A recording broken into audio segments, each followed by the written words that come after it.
যুক্তরাষ্ট্রের বি-52 বোমারু বিমানের পথ আটকাল রাশিয়ার যুদ্ধবিমান। সাম্প্রতিক সময়ে রাশিয়া যুক্তরাষ্ট্র উত্তেজনা আরও বেড়েছে। গত সপ্তাহে যুক্তরাষ্ট্র ও যুক্তরাজ্যের সরবরাহ করা দূরপাল্লার ক্ষেপণাস্ত্র ব্যবহার করে ইউক্রেন রাশিয়ার ভেতরে হামলা চালায়। এর পাল্টা জবাবে মস্কো ইউক্রেনের বিভিন্ন স্থানে মধ্যপাল্লার হাইপারসনিক ক্ষেপণাস্ত্র নিক্ষেপ করে। এর প্রেক্ষাপটে 25 নভেম্বর ঘটনা নতুন করে উত্তেজনা তৈরি করেছে।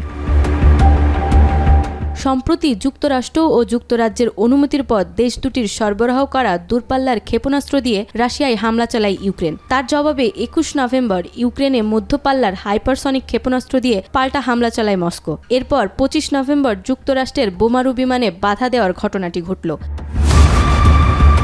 যুক্তরাষ্ট্র ও ফিনল্যান্ড দুই দেশই পশ্চিমা সামরিক জোট ন্যাটোর সদস্য। রাশিয়ার সঙ্গে ফিনল্যান্ডের 1340 কিলোমিটারের সীমান্ত রয়েছে। 25 নভেম্বর মার্কিন সামরিক উড়োজাহাজগুলো একটি মহড়ায় অংশ নিয়েছিল। তখন এই ঘটনা ঘটে বলে জানিয়েছেন যুক্তরাষ্ট্রের একজন কর্মকর্তা। তার দেওয়া তথ্য অনুযায়ী রাশিয়ার যুদ্ধবিমানে বাধা দেওয়ার ধরন সামরিকভাবে পেশাদার ছিল এবং তা নিরাপদ বলেও মনে হয়েছিল। সেই জন্য বাধা পেয়েও যুক্তরাষ্ট্রের বোমারু বিমানগুলো পূর্ব পরিকল্পিত পথ পরিবর্তন করেনি।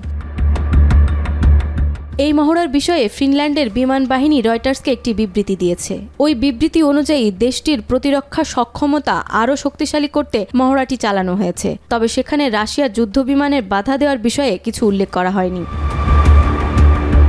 2022 সালের ফেব্রুয়ারিতে ইউক্রেনে অভিযান শুরু করে রাশিয়া। এর পরের বছর সামরিক জোট ন্যাটোর সঙ্গে যোগ দেয় ফিনল্যান্ড। ইউক্রেন যুদ্ধে যেসব ইউরোপীয় দেশ কিয়েভের পাশে শক্তভাবে দাঁড়িয়েছিল তাদের একটি হল ফিনল্যান্ড।